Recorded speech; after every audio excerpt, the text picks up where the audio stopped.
In our last lesson, we took a look at how to model linear relationships, linear functions. So this lesson, we're going to take a look at quadratics. Again, this should be review. You should have covered this in grade 10 and a little bit more in grade 11 as well. This, unfortunately, is a little bit more complicated than the simple linear functions that we had in grade 9, which were all in the form of y equals mx plus b for the most part. For quadratics, we can see a couple different ways that we can express things, and it depends which one we want to use based on what kind of graph we're given or what our information looks like. So I'm going to look at the three different types, and I'm going to focus mostly on one of them, and it's because it's the method we're going to use for additional polynomial modeling when we go into higher orders. But for now, I'm going to just take a look at the three methods that you would have seen before, and we'll talk about the pros and cons of each. So the first method is standard form, and it's the one where we have f at x equals ax squared plus bx plus c. The reason this is called standard form is because when we get to higher exponents, we can still have it show up in the exact same way of a number times x to the exponent plus a number times x to the next exponent down, and so on and so on. So if we wanted to make this, for instance, a cubic, we would call it ax cubed plus bx squared plus cx plus d. So because of that, it can be expanded pretty much into any number of or any order of function that we wanted. But for quadratics, honestly, it's not particularly useful in most situations. As far as when it's good, I'm just going to put down specific applications. And I wish I could be more specific about specific applications, but I will not be. We'll see in a moment that in physics, there's a very, very common application that uses this form, and we'll see why we want to use that form. The next one that we're going to look at is the vertex form, and vertex form is the one that works out really nicely. If you have, that's weird. Oh, it likes to move the yellow down. Okay, vertex form works out very nicely if you have the vertex, if you know what the vertex is. In this case the vertex, if you have the vertex, which is at point hk, which is basically, again, just those two numbers. So if you have them, you can plot the vertex, and if you have the vertex, you can find the equation relatively straightforward, relatively easily. Okay, so if we have the vertex, that's probably the one we want to use. And then finally, we have factored form, which is where we write, there we go, where we write things as factors. And it's really nice if we have these two values, p and q, if we have the x-intercepts. That's what they are.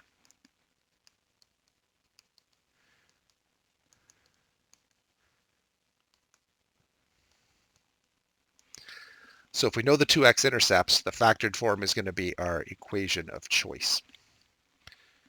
All right, so let's jump into a couple examples and see how each of these work. A couple of them you may have seen before, a couple of them may not look as familiar, but that's okay. We'll get through all of them. So our first one is actually a physics question, a very common grade 11 physics question if you should happen to take grade 11 or grade 12 physics for that matter. And that's projectile motion. So in this case, an arrow is fired from a bow straight up at a speed of 110 meters per second. The arrow starts 2 meters above the ground because, you know, when you're firing a bow and arrow, you usually hold it over your head. And gravity pulls down the arrow at a rate of 9.8 meters per second squared. The function to model the height of the arrow above the ground is h at t equals negative 4.9 t squared plus 110 t plus 2, where h is the height in meters and t is the time in seconds. So how does each of the coefficients relate to the values given in the problem? So I'm going to actually just kind of draw this on here. We got these three. And I will call them A, B, and C. And A, that first one, the number in front of the t squared, that one's actually the hardest one to see in this situation.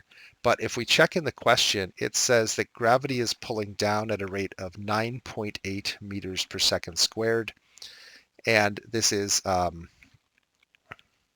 first of all, its sign is negative because the arrow's being pulled down by gravity.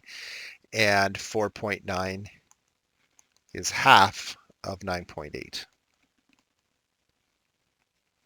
So if we know the gravitational pull, the number in front of the t squared is going to be whatever the gravitational pull is, and pretty much everywhere on the surface of Earth, it's going to be around 9.8 meters per second. So in almost every physics equation, you'll see this negative 4.9 come in. Now for part B, we got the 110. 110, well, that was the speed upwards. So that's the initial speed. So if we know the initial speed, that's our B value. And our C value, we're told that it starts 2 meters above the ground. C is our starting point, or starting height. So in physics, if you know that the projectile is happening on Earth, we use the 9.8, and that gives us the negative 4.9 t squared every time. And then all we have to do is say, how fast is it moving at first, and where is it starting from? And that gives us our other two variables. So in that sense, it becomes very simple to use this version, the standard form of the quadratic, in order to model using this particular physics phenomena, which again is a very specific situation, but if you happen to be a physics person, it's extremely common. Okay, so this is in standard form. And we're going to use the equation to find the table of values here. Now, rather than pull out my calculator and take a whole lot of time to do this, I'm going to remind you that we can use Desmos. So let me bring up Desmos now. And I can set up this equation. So h at t equals, where are we? H at t equals negative 4.9 t squared plus 110t plus 2. All right, and I don't really need to see the graph now, but I think you can verify at least that it is quadratic. Ooh, it goes very high. And although this isn't part of the question, I am going to just kind of take a look here and say, let's change the x from, I don't know, negative 2 to 12 seconds or something like that. Will that? Oh, no, it's still going off. Let's go up to 16. A little higher. Let's go to 20. There we go. Oh, maybe even a little higher than that. I'll go to 26 just for the heck of it. Okay, there we go. Now we can see basically our entire situation here. The arrow starts off, I know it's very hard to see because the graph is such a big chunk there, but it starts off at 2. It goes way up here and comes back down, and I'm purposely don't want to show those numbers off yet because we want to try something later. Now, if I go back to here, my table of values, I want the numbers 9 through 14. And I could punch each of the numbers 9 through 14 into my calculator and get out negative 4.9 times 9 squared plus 110 times 9 plus 2, and then repeat. But it's actually a little bit faster, actually, if I just go over here to Desmos again. And I just say, well, what is h at 8? And it tells me the answer is 488.4. And then I can ask h at 9. And it tells me 505.1. So I'm not really cheating here in any way, shape, or form. This is not academic dishonesty to put something in into Desmos like this.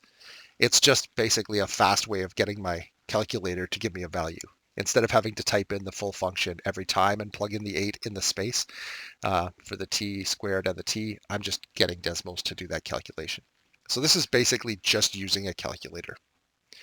Okay, so I'm going to take a moment and fill those in and come back. I'm going to pause it so I'm not wasting your time. If you want to pause it and try those numbers as well, you're more than welcome to. All right, so I've gone through and calculated those values, or at least plugged them into Desmos and copied them back over to here. So those are the heights of things, and you can see that at 9 seconds it's 505 meters above the ground, and then it goes up a little bit, and then it comes back down a little bit. Okay, so that tells us that the maximum is not necessarily 10, but it's between 9 and 11. I'm guessing it's actually a little closer to 11 than 10, or it's between 10 and 11. Those are the highest two values. But we could do this in more precise ways, which we'll get to eventually. All right, the next thing we want to do is calculate the first differences and the second differences. So here's how we're going to do it. I'm going to do the first differences the same way that I always do. I take the second value, subtract off the first value to find out how much I go up by.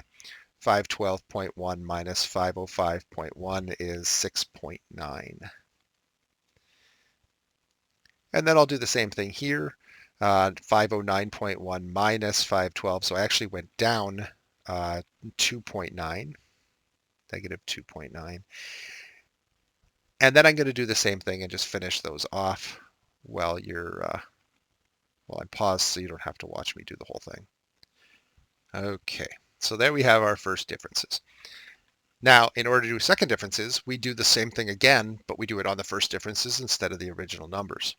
So I'm going to look at those two numbers, and I'm going to take the second number, negative 2.9, subtract the first, which is 6.9, and I get, there's a familiar looking number, negative 9.8, which happens to be my acceleration down due to gravity. And if you check this out, what you'll notice is that this one's also negative 9.8, and so is that one, and so is that one. You can double check if you'd like, but you can hopefully trust me, assuming I didn't make any drastic errors. Either way, those seem to be constant. So I'm going to make a little note there, constant second differences. So just a reminder that if we had constant first differences, we'd have a linear relationship. Constant second differences means we have a quadratic relationship. Once we get into cubic relationships, I think you can probably guess what's going to happen. We'll have different firsts, different seconds, but constant third differences, and so on. So once the differences reach a constant, that tells us what degree our function is, what our exponent is on the x, or at least on the biggest x. But for now, we've calculated the first and second differences. I think we're safe there. Based on the table of values, estimate the time the arrow reaches the maximum height. So again, maximum height, the two biggest ones are here and here. So we're looking like we're going to be between 10 and 11. I don't know if I want to be any more specific than just saying maybe 10 and a half, but it's between 10 and 11. So let's just say 10.5. What the maximum height is, well, the maximum that I get in my table is 512, but that doesn't mean it's the maximum height. It probably is going to go a little bit higher as we get to 10.1, 10.2, 10.3. So it might be just over, but if I look at my next highest value of 509, that's only gone down by 3. So I'm guessing it's not going to go up more than, it might be 513 or 514. So I'm going to guess 513. But again, these are estimates. They're not exact answers. And when will the arrow hit the ground? Ooh, okay. This one I'm going to have a hard time getting from my table of values. So I'm going to cheat just a little bit, as I usually do here, and I'm going to go to Desmos. And again, I could go to the picture itself and get the data from it there, but I want to at least pretend I'm doing this mathematically. So I can keep plugging these in. I'm going to plug in 15 seconds, and that gives me a height just under 400. And then I'm just going to keep going up until I get to a height that's around 0. 17, 18, 19, 20. Oh, 20, we're down to 42 meters. 21, we're down to a negative. So it's going to be between 20 and 21. So again, I'm going to just guess 20.5, but those aren't precise. Let's go over and check those with Desmos now that we actually can get some precise values. So I could have, by the way, where were we? I could have done something here like 20.5, and that gives me just a little bit negative, so I could try 20.4. That's a little positive. 20.45, negative 20.44, 20.42, 20.41,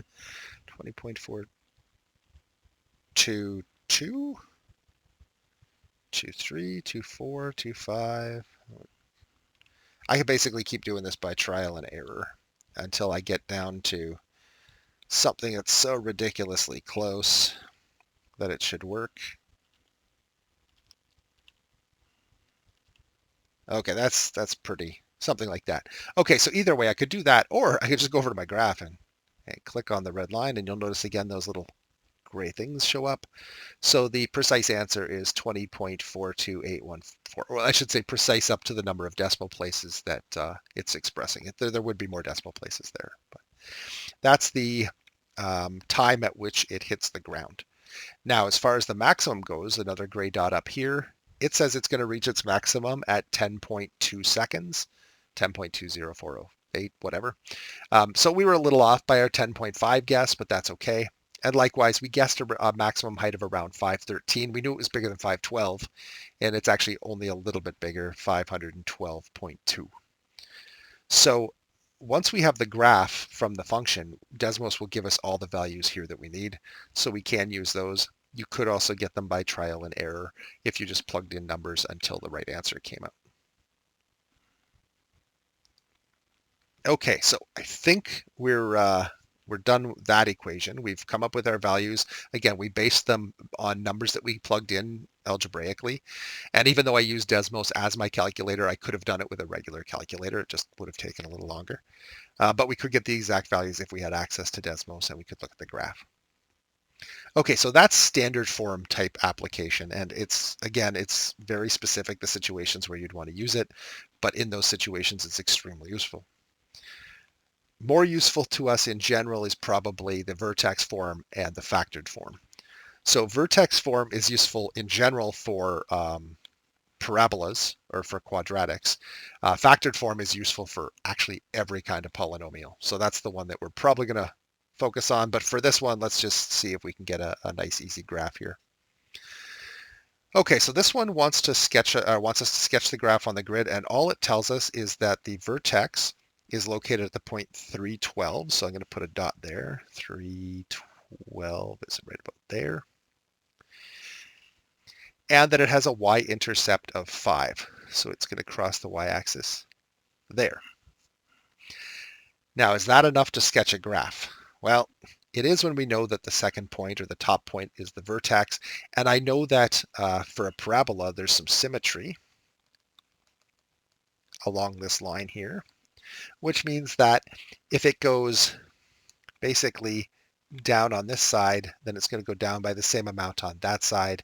So I know that actually, sorry, my down was a little bit off. My symmetry was off. It's going to go down over to that point as well. So those are 2 points on the parabola. All right, so given that, the sketch probably is going to look a little bit like this. And I don't want to be too particular in other points I go through because they're just estimates anyway. But the graph should look something like that. I am going to remind you that parabolas should always be nice and roundy at the vertex. They should not be pointy. They should not look like teeth. They should look like hills. This is going to be particularly important when we're trying to model polynomial functions in later lessons. Okay, estimate the x-intercepts of the parabola. Okay, this again is a little bit of a guess, but I'm going to say it looks like there's one about there and there. And they may not be, like these ones look like they could actually go through exact points, but I'm not sure that they do. So I'm going to guess that they're at x equals -1 and x equals 7. Okay, what form would be good to find the function for this parabola? Find the equation and verify your answer in Desmos. So because we were given a vertex, I think we can do it that way. So I think we can probably say that it's going to be the vertex form. And the vertex form is just going to say something like f at x equals. And you know what? I'm gonna kind of pretend for a second. The proper form is x minus h squared plus k. Sorry, just a sec. Were those the variables that I used in the general form? Yeah, they were. Sorry. Different courses, different textbook use different, like we use h and k here. There's different ones and I always get them mixed up in my head. Either way, h and k are the coordinates of the vertex. I'm going to just leave this a out for 1 second. And this is going to be x minus 3. 3 is the x value of the vertex. And k is the y value of the vertex. Now, as far as what is the a value here, I'm going to, again, just kind of brush that off for a moment. But I will remind you that a regular parabola, a base parabola with an a value of 1, with basically no coefficient, or a coefficient that just multiplies by 1 and does nothing, should go over 1, up 1, over 2, down, or sorry, over 2, up 4, over 3, up 8, because it's always going up by its square. Sorry, 9, not 8. Thinking cubes. Either way, here we're going to go over 1, down 1, over 2, down 1, over 2, down 1, 2, 3, 4-ish, over 3, down 1, 2, 3, 4, 5, 6, 7. It looks like it's going to be just a little bit bigger than 1, or negative 1, I should say. So I don't know exactly what it's going to be. I'm just going to put down negative 1 for now, and we'll see if that actually works. So let's pop over to Desmos. And by the way, we will talk about how to get A more precisely later, so don't be too worried about that one. All right. F at x equals, we think our formula looks something like negative x minus 3 squared plus 12. And oh, our thing's way off here, so we're going to go back to home. And if I check this out, sure enough, it gives me the correct vertex. However, the y-intercept is a little bit too low.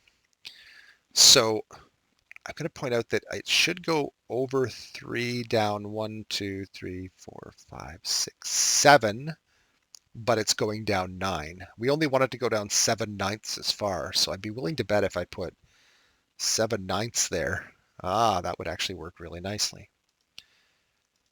Okay, so I kind of did that one by observation so that I got it to go through. But again, if you're, we're not really going to focus in this lesson on how to get that A value. As long as you recognize that it's going to be negative, I think that's good enough for now. All right, back to this. So it actually, if we want to be technical, this should be negative 7/9 x minus 3 squared plus 12. Alrighty, let's try one more example. Because again, vertex form, very nice if you have a vertex for a parabola.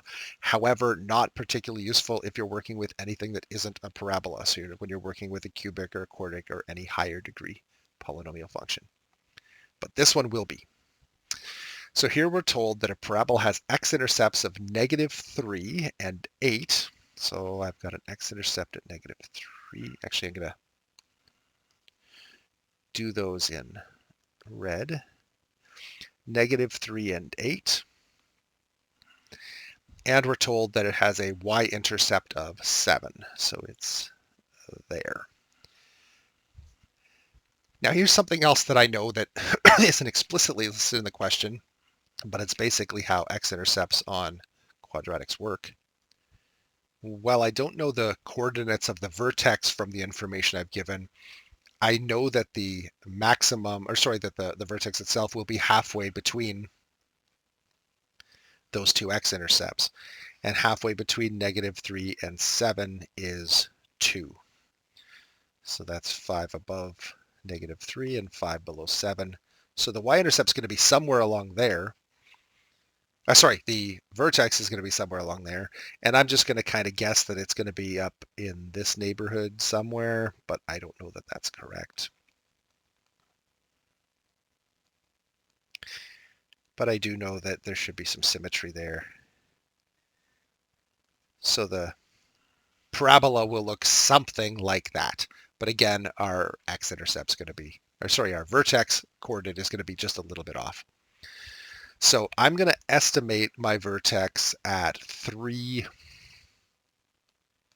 3 is precise. I know the 3 is correct. But as far as the y value goes, it looks like it's around 8.5, maybe. I'm not so sure. But either way, what would be a good format to do this one in? I think we're going to model this one using the factored form. So this one's in the factored form of a times x minus the first x-intercept, which is -3. X minus -3 is x plus 3. And the other intercept is 7, so that's going to be x minus 7. Okay, so x plus 3, x minus 7. Let's go over to Desmos and see what that looks like.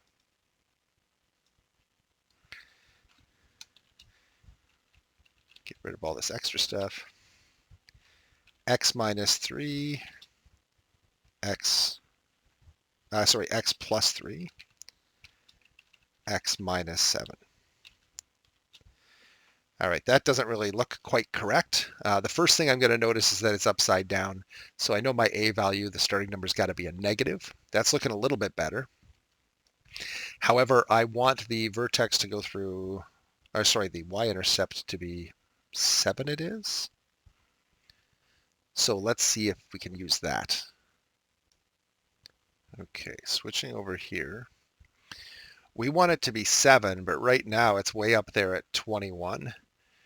So 7 would only be a third of that. Well, let's actually see what happens if I type in a third. Okay, hey, that's not too bad, right? We have our x-intercept there. We have our x-intercept there. We have our correct y-intercept. And we have our, okay, so our actual value here was 8.3333. And what did we say it was? We said it was 3 because I apparently can't count. The graph quite clearly says it's 2.